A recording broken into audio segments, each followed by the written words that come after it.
Welcome, everyone. Thanks for being here, as ever. We can go right to questions because I have no announcements to make, although I'm sure I know what you're going to ask. Julie. All right. Well, then can you please give us the White House reaction to the Senate deal that was struck today? The President believes that the bipartisan agreement announced by the leaders of the United States Senate will reopen the government and remove the threat of economic brinksmanship that has already harmed middle-class families, American businesses, and our country's economic standing in the world.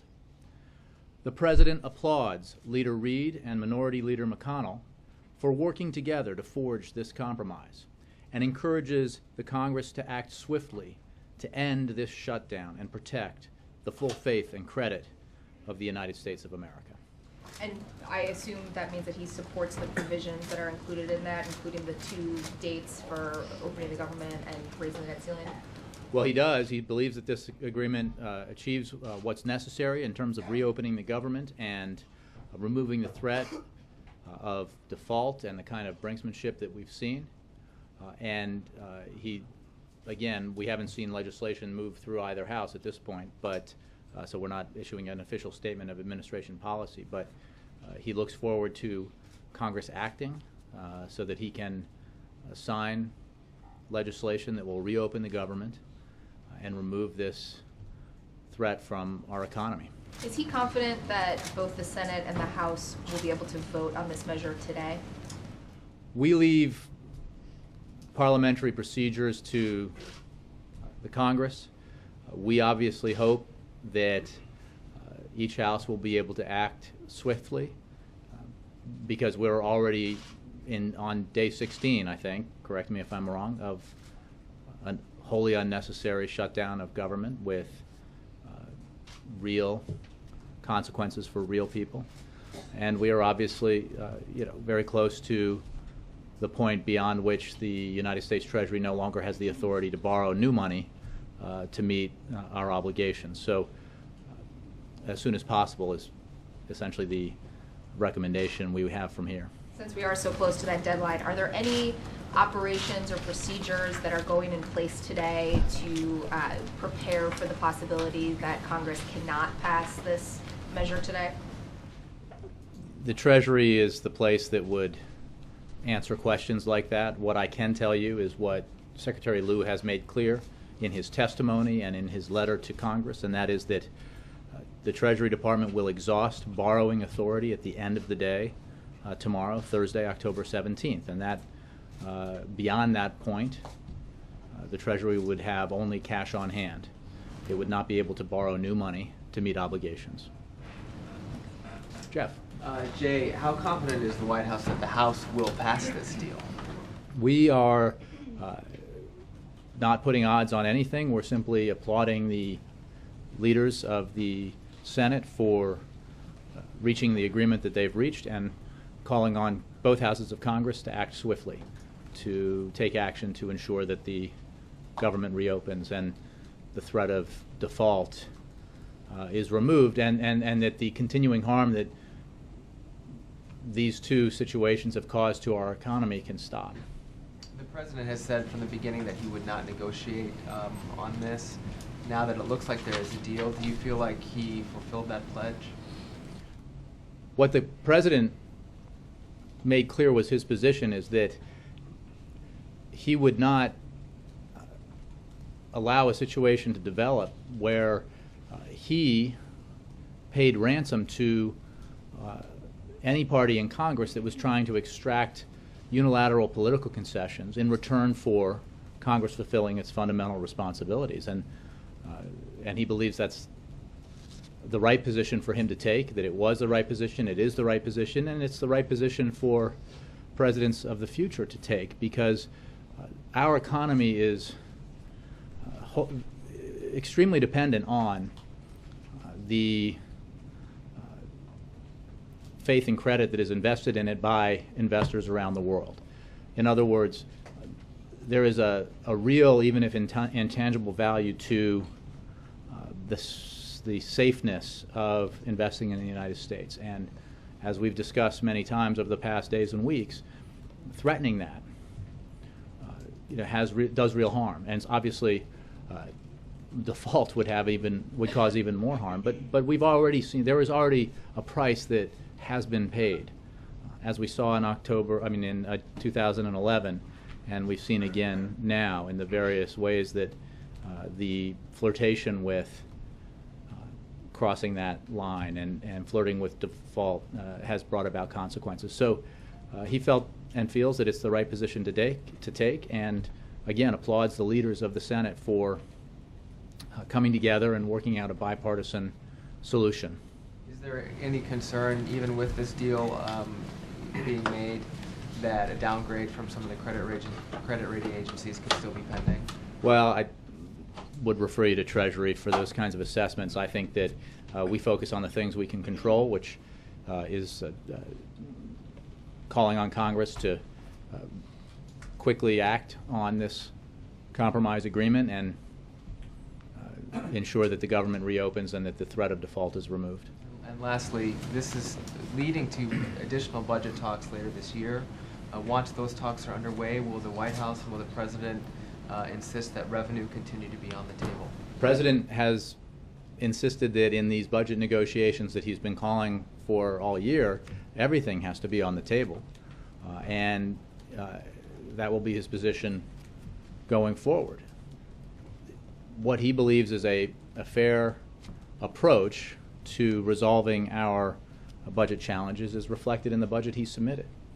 He knows that even though that was a compromise proposition from the beginning and reflected the offer he made to Speaker Boehner at the end of last year, that he will not get in a budget negotiation everything he wants, and neither will Democrats and neither will Republicans, and that's the nature of compromise. But he firmly believes that balance, when it comes to further reducing our deficits and building on the work that has been done over these past 4 years in which we have reduced our deficits by half, we need to continue to take a balanced approach so that no sector of society unfairly has to bear the brunt of that project. That's always been his position, and it will be his position moving forward.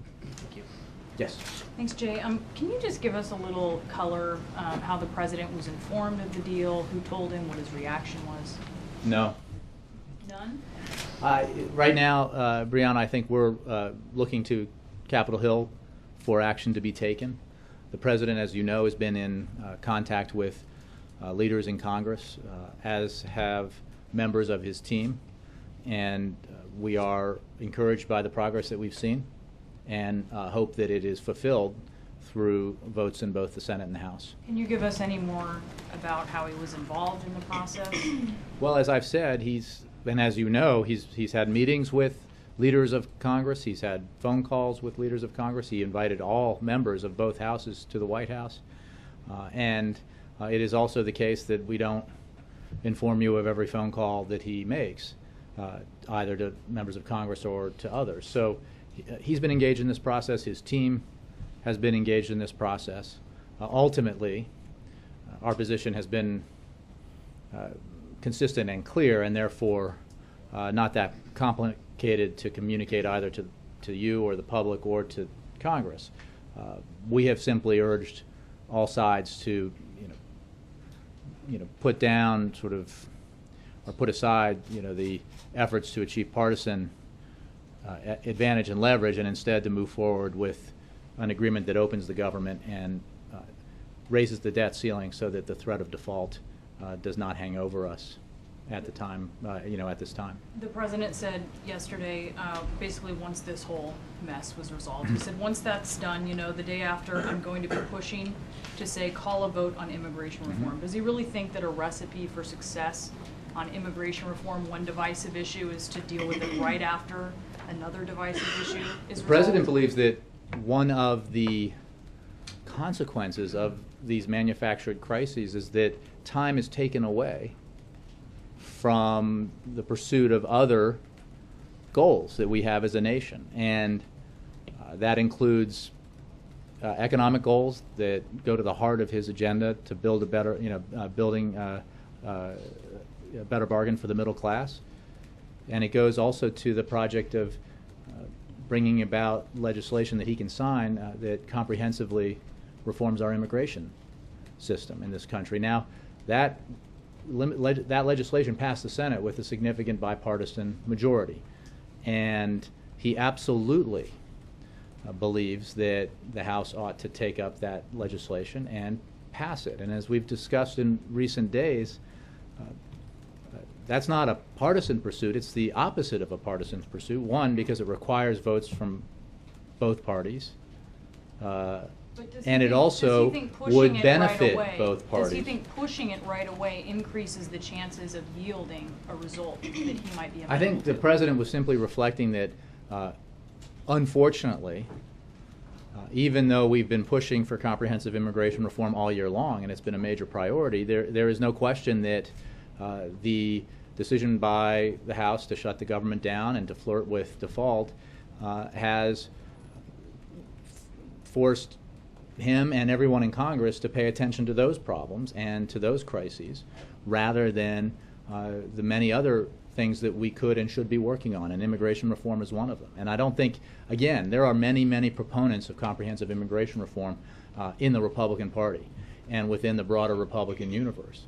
So this is not he's not saying that wants to come out and push some Democratic agenda item. He wants to continue the effort that has been underway all year to try to pass a bipartisan comprehensive immigration reform legislation that would strengthen the economy, help our middle class, reduce the deficit, and make us more competitive in the future. So that is one of the many priorities that he will be pushing, and he hopes members of Congress will be pushing once we can move past these unfortunate He thinks he has a better and unnecessary shot. crises. He thinks he has a better shot to do that right now, though? Oh, well, again, I don't think that I can sort of place, quantitative odds on the prospects of any of this.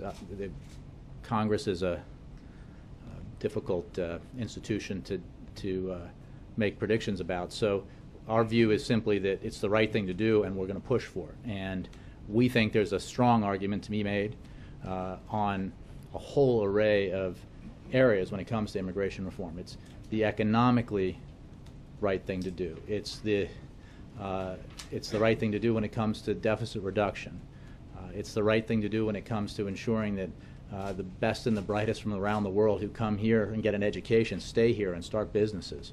It's the right thing to do when it comes to further strengthening our border security. So there's something in that bill for everyone, and which is why it's the right thing for America. John. Just one, got to try on phone conversations. When was the last time the President spoke to the Speaker of the House? I don't have any new conversations to read out to you, but as I've noted many times, so don't read anything specific into this, the President has conversations with members of Congress that we do not read out in all cases. So at this time I have no readouts to provide. Does the President have an assurance from the Speaker of the House that the House will vote on this? I would refer you to the House in terms of actions that the House may or may not take. Expect the Speaker to bring this up for a vote? The President hopes that both houses will act swiftly on this agreement in order to reopen the government and remove the threat of default and this continued brinksmanship from the harm it's causing to this economy. I'm not sure that was a great sentence, but I apologize. You understand what I'm trying to say. I totally understand. Does this agreement represent? You can revise. I can't even. It's not Extend your even the Red Sox game wasn't even late, so I can't blame that. Does this agreement? But since I'm speaking about the Red Sox, how about John Lackey? Huh? Pretty good. Moving on. Does this agreement represent a complete win for the White House? There are no winners here. We've said that from the beginning, and we're going to say it right up to the end because it's true. The American people have paid a price for this. And nobody who's sent here to Washington by the American people can call themselves a winner if the American people have paid a price for what's happened. And the economy has suffered because of it, and it was wholly unnecessary. And let's just remind ourselves that we're not even out of it yet. This is not done. We need action to be taken so that the government can reopen and the threat of default can be removed. The president, or in this agreement, is there a little bit of ransom paid?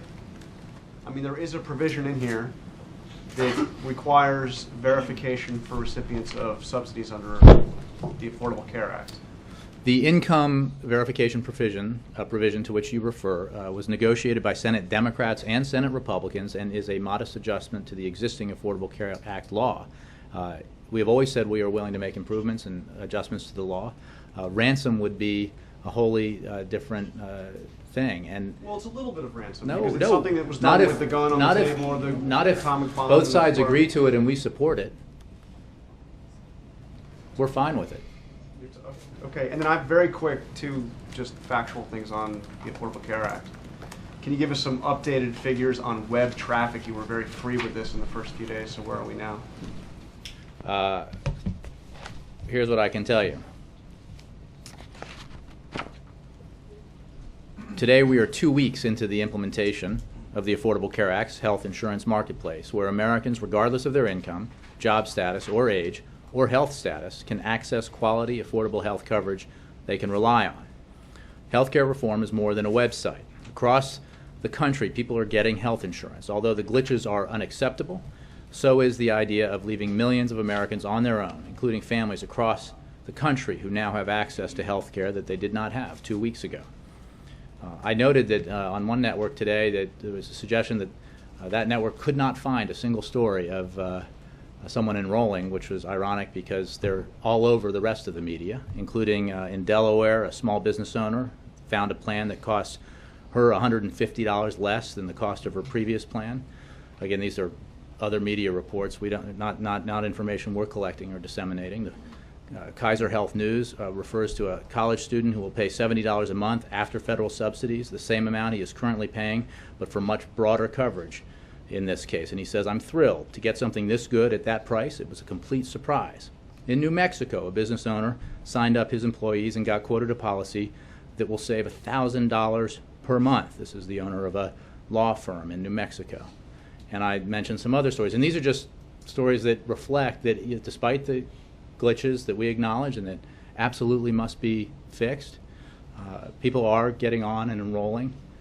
They are finding an enormous array of options available to them that weren't available to them in the past. And we are focused on consumers here. And consumers are just regular Americans out there who want the option of being able to buy affordable health insurance. And what we're seeing from the anecdotes that have been reported are that people are finding those options available to them and are excited about them. And the volume that we've seen reflects the fact that the interest is extremely high. And that volume continues. I don't have in front of me, maybe I can find it for you. It continues to be extremely high. We have 560,000 calls have been made to the Marketplace call center, and I'm sure I just have a lot of material here. I know that the numbers of people coming to the website remain extremely high. Sure. You'll get the updated numbers. And do you have even an estimate for me now? We're 2 weeks into this. We've said of how repeatedly, many John, people that we will have release enrolled? enrollment figures monthly, so I would expect the first figures to come out in mid-November. Thanks.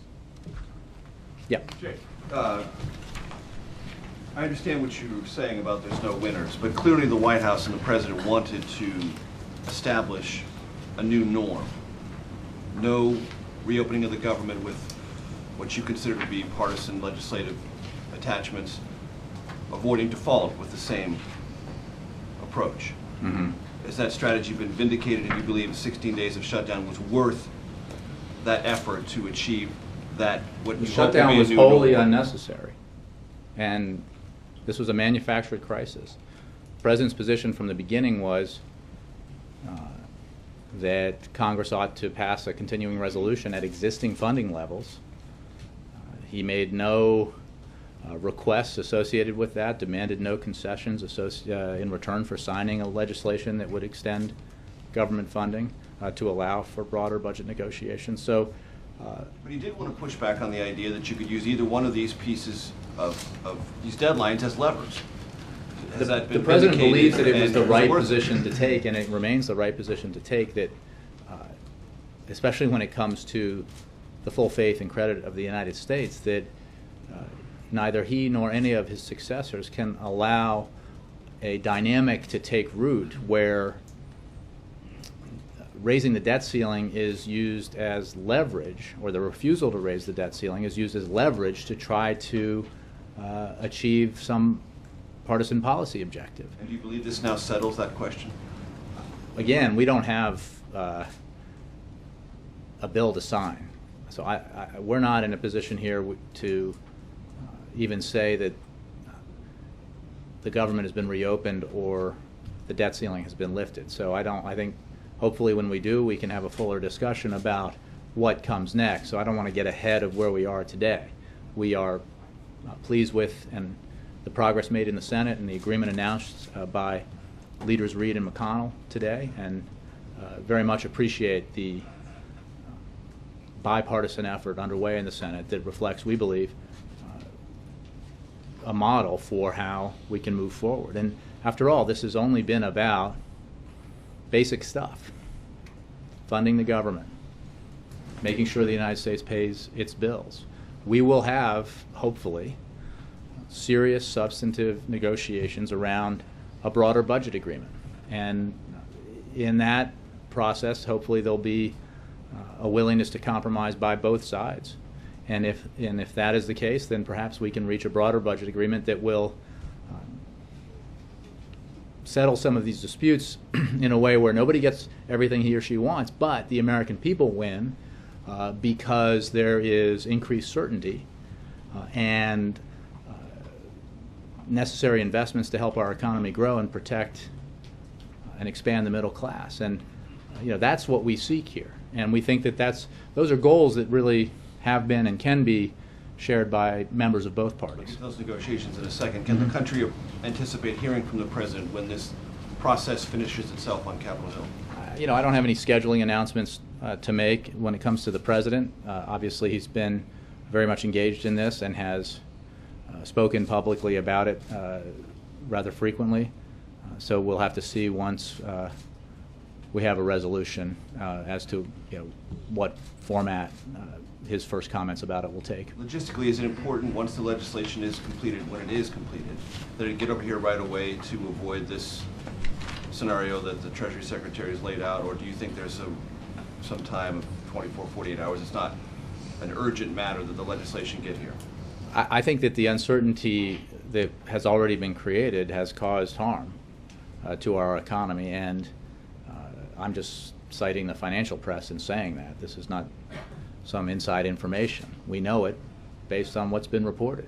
So the sooner, as soon as possible is the approach, is the ask that we're making of Congress. Act swiftly. The problem with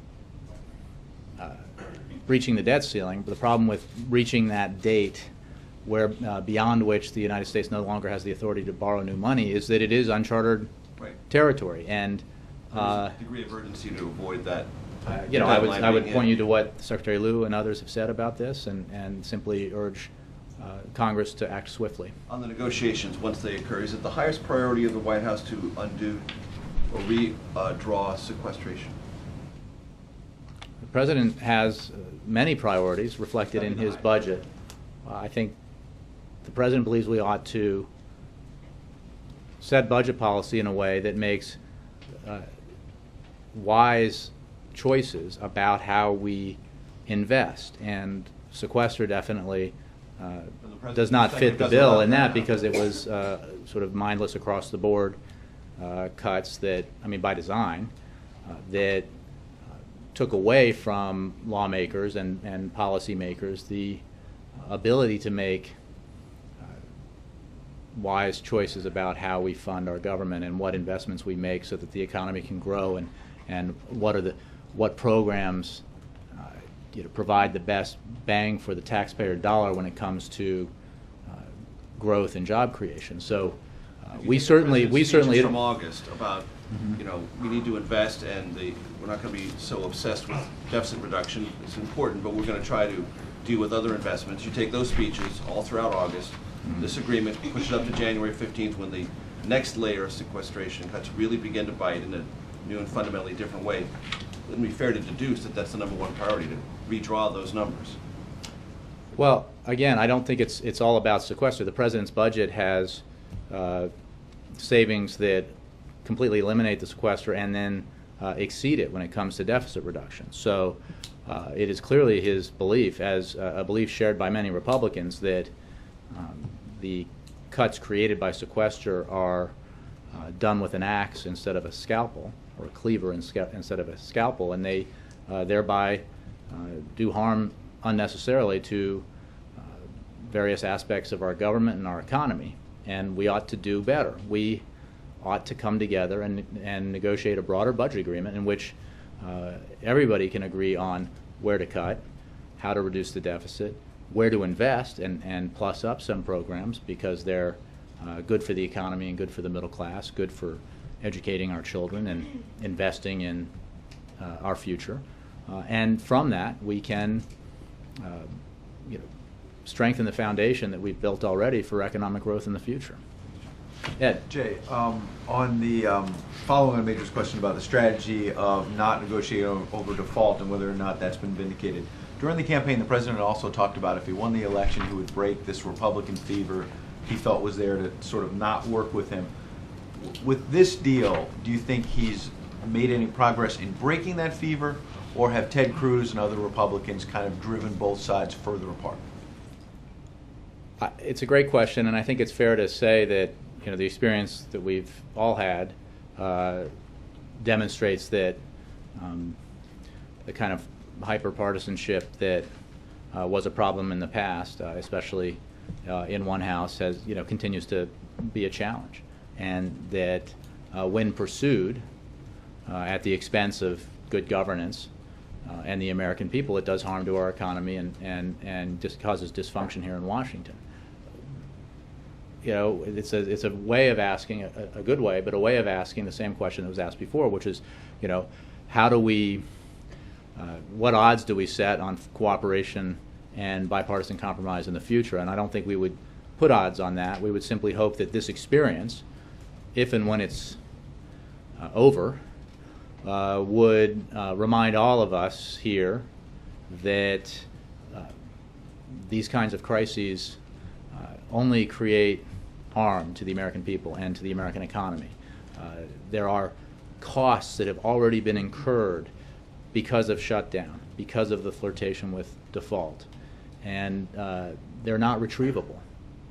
So we ought to instead focus on making progress instead of creating all this unnecessary conflict. So, but whether or not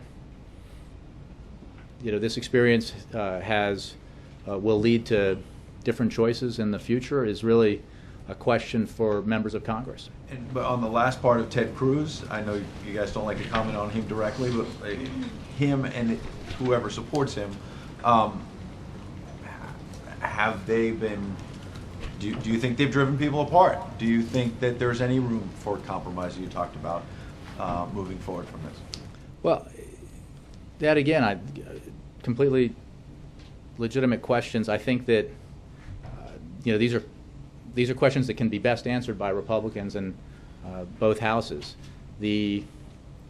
What we know is that the strategy that was pursued, shut the government down, caused harm to the economy and to the American people, kept a lot of people out of work, has kept a lot of people out of work. I should very much refrain from using the past tense here, and has brought us already to the brink of breaching the debt ceiling. So, and it certainly doesn't seem, based on my armchair analysis, to have won any of the adherents to that approach anything substantive. So I would simply say that, but I think it's important to note that the voices calling for a reasonable approach and for compromise have been both Democratic and Republican.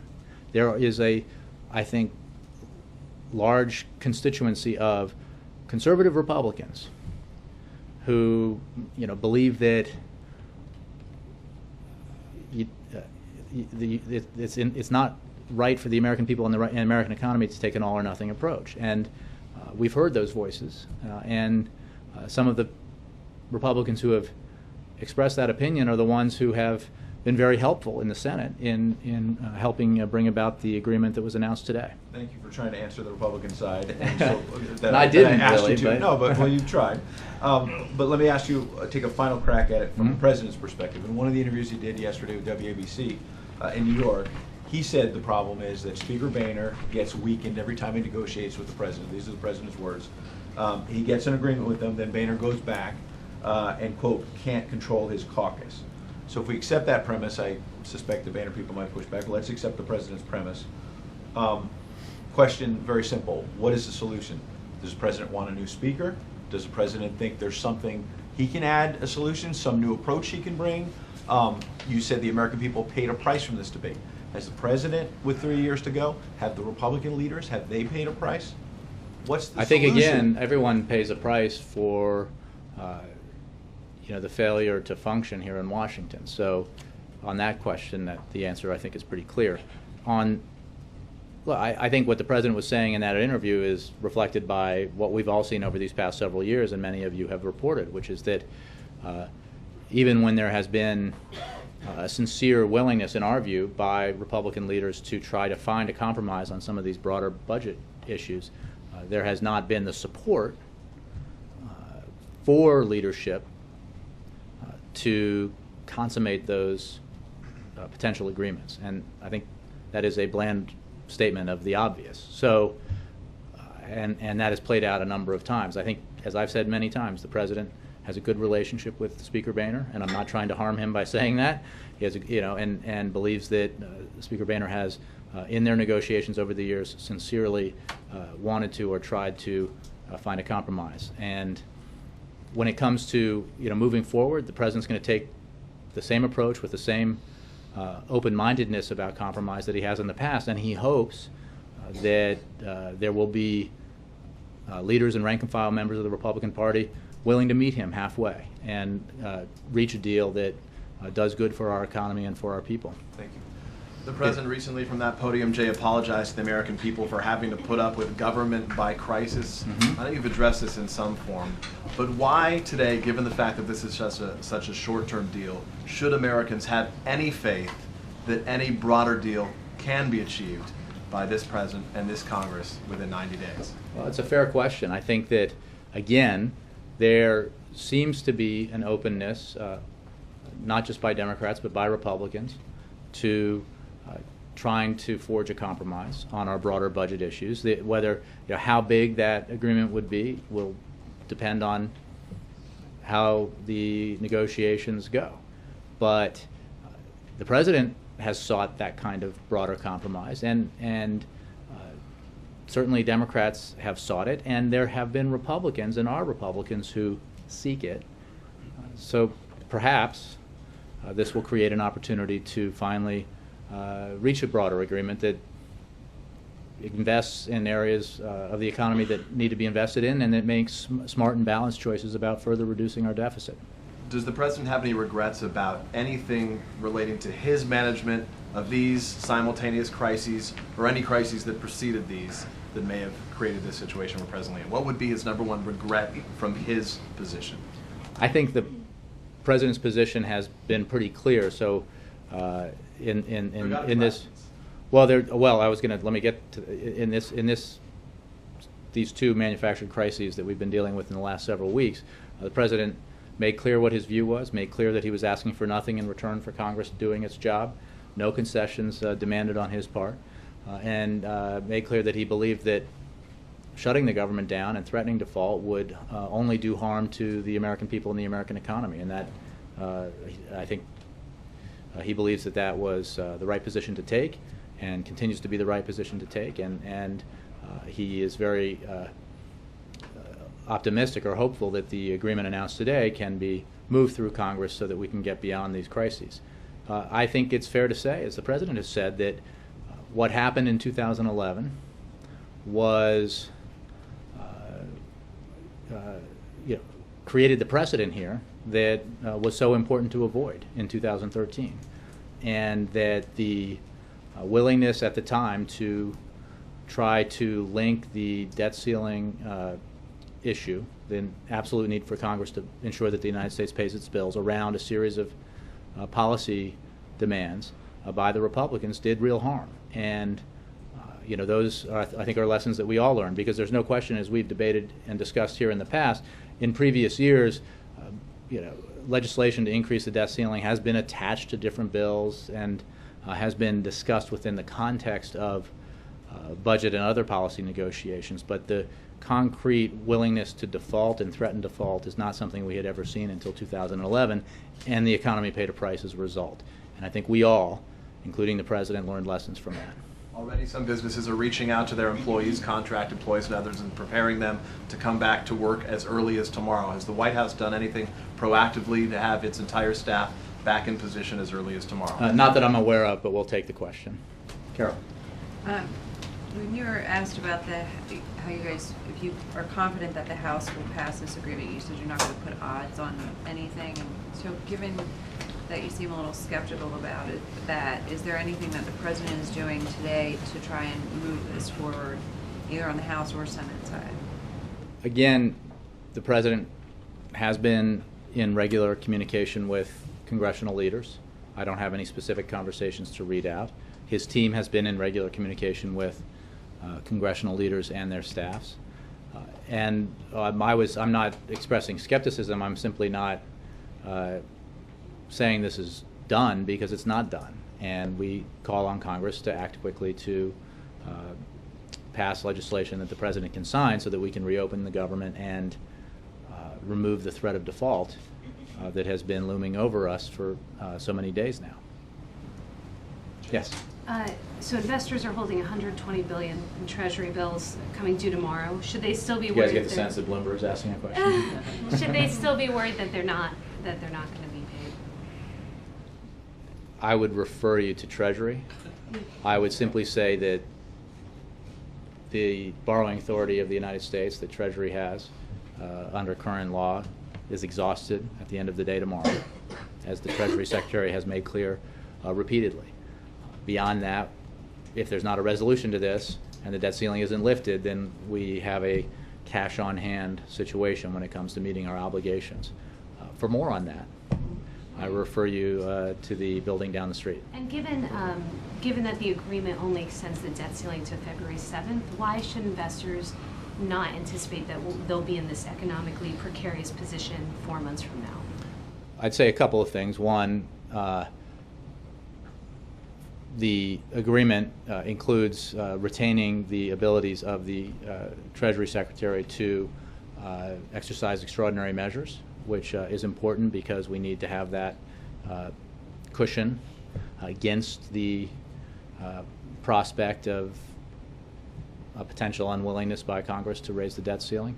Two, and those are authorities that have always existed throughout this process, but there was some discussion at various stages of this debate about removing those authorities. But that should not give anybody any false security. I would simply say that it is important that those authorities be retained. Secondly, going to questions I got from the front row, we can only hope that this experience and the experience from 2011 is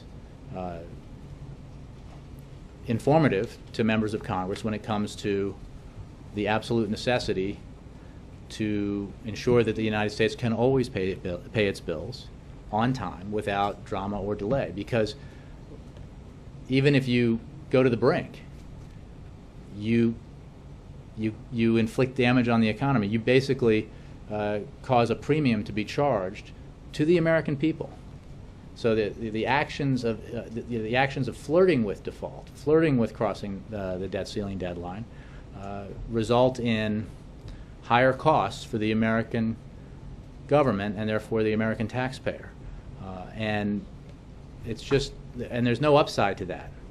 That creates lasting damage, and that is why this debate has been so serious. That is why we have emphasized for so long that this is not, when it comes to the debt ceiling and the need to ensure that the United States pays its bills on time, this is not your run-of-the-mill policy debate or partisan dispute. This is something that goes to the heart of America's economic strength.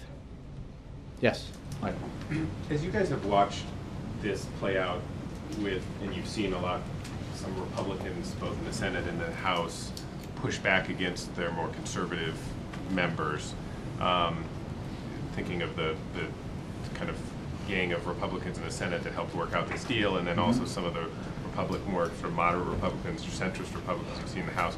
Have you guys been encouraged that maybe there's a new path forward on other, I mean, you've got 3 more years, you've got other agenda items. Sure. I mean, is there some sense that something new has emerged that could make for a more workable relationship, or is this a passing phenomenon that then sort of everything reverts back after this gets done? Because I don't know the answer to the second question, I can't really say that we're either encouraged or discouraged, because we will just have to see. The president will take the approach that he has always taken, which is one that expresses a willingness to compromise, a willingness to discuss any idea brought to him by a member of either party when it comes to budget decisions and other policy decisions, and his willingness to find a compromise solution, because he doesn't believe that he has a corner on all good ideas, or the Democrats have a corner on all good ideas, or the Republicans do, but that if we can approach these things in a with the goal of a compromise, and therefore an understanding that no side is going to get everything that it wants, then we can probably get some important things done, and that is true in the budget arena, but true also in so many other areas where the American people expect us to make progress on their behalf. So I think it's early days, given what we've been through, to start predicting future bipartisan harmony. I wouldn't expect or recommend that, but I would simply say that the president, will take the same approach moving forward when it comes to trying to find common ground with Republicans that he has in the past. Let me move around a little bit. Time Magazine. Thanks, Jay. In terms of, what is the time frame? I didn't mean you, Perry. Sorry. What is the time frame from when this deal gets passed and when the government reopens? When do the parks reopen? When do federal employees go back to work? And can you enlighten us in the process by which the federal government reopens, and is the administration preparing to make sure that that is a smooth process? I don't know how quickly everything gets turned back on if an agreement is passed and signed. I would try my colleagues over at OMB to see if they have more information about how that process works. It would certainly be our hope and desire to return to normal working order as quickly as possible and to get people back to work. Again, provided that we get the action that we hope for out of Congress and the President's able to sign something into law. Mr. Collins. Thanks. Granted that you won't negotiate from the podium, can you say whether Iran has shown the seriousness that you are looking for in negotiations in this first round of talks in Geneva? As you know, discussions are continuing today between the P5+1 and Iran in Geneva.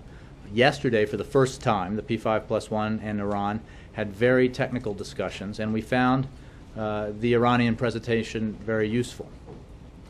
The Iranian proposal was a new proposal with a level of seriousness and substance that we had not seen before. And I, of course, am not going to negotiate from here, nor am I going to characterize the proposal further, as we do not want to have these technical and serious conversations in public or go into details of these proposals that the Iranians made. Having said that, no one should expect a breakthrough overnight. And these are complicated issues, they're technical issues, and as the President has said, the history of mistrust is very deep. The onus remains on Iran to come into compliance with its international obligations, and any deal must prove to the international community that Iran's program will be used for exclusively peaceful purposes. The P5+1 remains united in this approach. And I understand that High Representative Ashton announced that the next meeting will take place in Geneva November 7th and 8th. April, and then John. Jay, could you update us on the President's conversations with world leaders, particularly as it relates to the shutdown? Because anything happening economically here has a ripple effect around the world. Mm-hmm. Could you talk to us about that? I don't have any presidential level conversations with world leaders to report to you or read out to you on this subject. He is meeting with the Prime Minister of Italy. I believe that's tomorrow, but not on this subject necessarily, but I'm sure there will be updates on this and many other issues, and the President very much looks forward to that meeting. The Treasury of the Secretary has participated. There were some IMF meetings and foreign finance ministers in town, and I'm sure that there were many conversations about what was happening in the United States in those meetings. But I don't have anything with the President's name attached to it to report out to you. What is the general sense of the common thread among the world leaders that maybe the Treasury is getting and what they're relaying back to the White House, what the world leaders Well, I wouldn't speak for them. I would simply say that the entire world has a stake in the historical unmatched stability of the U.S. economy and the historic unmatched dependability of the premise that the United States pays its bills. And that is why, going back to our earlier discussion, this whole debate around the debt ceiling and default was so and is so serious, and why it is not something to be treated lightly or to be used in an attempt to achieve a partisan goal. That's simply dangerous, and it's bad for the American people, bad for the American economy, and bad for the global economy. And we're very hopeful that we will have resolved this issue soon if Congress takes action for now, but it is important going forward that the effect of flirtation with breaching the debt ceiling and the flirtation with default is negative in all cases and harmful to the American people in all cases and harmful to the economy in all cases. And people, you can say you don't care what people around the world think, but you ought to care, if only because people around the world invest in the United States and don't have to. So the security of that investment needs to be protected. So John, this hiccup at this moment could impair the global economy. Well, no, I'm not going to make projections about the global economy. We know that, I'm citing financial press reports, no inside information, but we know that there has been a negative impact already of the shutdown and of the flirtation with breaching the debt ceiling, and that is why it's so important to come to a resolution so we can move forward. John. Thanks, Jay. Two things. First, would the President have been willing to sign off on this deal coming forward from the Senate on September 30th? The President's position all along was raise the debt ceiling and keep the government open. So these extra pieces about a budget conference. The President's position all year long has been that there ought to be a budget conference. He supported the Democrats when they called on the House to appoint conferees 19 times and were told no 19 times. So, and it's a hypothetical, but yeah, the President's position that the debt ceiling ought to be raised and the government ought to be kept open or reopened is reflected in this agreement, and we hope that Congress acts swiftly to pass it and send it to the President. And second, there is a lot of focus on immigration from the President's interview yesterday, that sort of being the next big issue on the table. What would you say to the folks who want to see healthcare.gov work better about why that isn't the 100% focus? You've got millions of uninsured Americans that would like to be able to sign up, millions more who just want to see Obamacare work effectively. I can guarantee you that the efforts around the clock that have been underway since the launch of healthcare.gov will continue at the President's insistence and direction. So I think identifying immigration reform as something that he wants to see action on right away does not preclude or does not suggest that he doesn't want or won't insist upon action on other things. And when the implementation of of the Affordable Care Act and fixing the issues with the website, those are obviously things administratively that we are working on and will continue to work on. Comprehensive immigration reform requires action in the House, action in Congress. So action on one and emphasis on one does not exclude action and emphasis on the other. Quite the contrary. Let me reassure you or assure you that the President has made clear that he wants every effort to be undertaken to ensure that the consumer experience consistently improves throughout this enrollment period. But the one does not distract from the other? No, it doesn't. No. Scott, and then two Scotts. Just following up on what you said earlier about these kinds of conversations distracting, taking time from other things. The budget conference will take place at a time when, months after it usually takes place under regular order. Do you think, given the way this deal has been established with these relatively short deadlines to get to the next deadlines, is there enough room, is there enough time for the President to do anything but talk about fiscal issues, concentrate on fiscal issues? And does Congress have the bandwidth to do much more than that? The answer to both, I think, is yes. I think that the President has already done a lot of work on these issues and had a lot of conversations on the budget issues with Republicans, and his positions are reflected in his budget. And I think that, as you know, the fact that there already is a process in place and budgets passed for conferees to work on reflects at least the potential for action in Congress. They don't have to start from scratch. We're very hopeful that everyone who is working on that effort in Congress will have as a goal a compromise solution that it reflects principles of both sides, but is a compromise, and one that invests in areas of the economy that need investment and that tackles deficit reduction in a balanced way.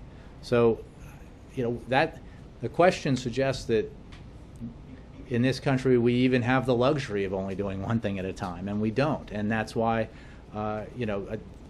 given everything that is on our plate already and all the priorities that we in Congress have already, we should not be creating crises unnecessarily that suck attention and time away from the priorities that we can and should be acting on. A quick, there are a lot of vacancies in senior positions around the government and agencies, nominations pending. How quickly does the President imagine Congress will act on those, and how much do those vacancies affect his ability to act with his executive action and other issues? I'm thinking of climate change and things like that. Well, there are, when it comes to different agencies, it obviously depends on what vacancies there are. The President moves in a very deliberate fashion to nominate individuals for important posts, and he'll continue to do that, and we continue to call on Congress, the Senate rather, to fulfill its responsibility to consider nominees and then give them a vote. And we hope that, again, if we can move past these crises and focus on other issues, that this is one that can get some attention. Scott Horsley. I just want to double check, Jay. You said a moment ago that it's the end of the day tomorrow that the existing borrowing authority runs out. That's correct. That the borrowing authority is exhausted at the end of the day. That today is the last day that the United States Treasury can borrow new money. I mean, sorry. Tomorrow is the last day. That's more specific than Treasury's been with me, and I just want to make sure that that's... So well, I have latitude to be very... The countdown clocks are wrong. Well, we obviously did not create those countdown clocks. I think that if you look at what the Treasury Secretary has said, that October 17th, tomorrow, thank you, October 17th is the day that borrowing authority is exhausted. So they have the authority to borrow tomorrow. Through inclusive. inclusive, as I understand it. Just in case there's some hiccup over on the other end of it. And then after that, that borrowing authority no longer exists, and it's a cash on hand situation. Thanks very much, everybody.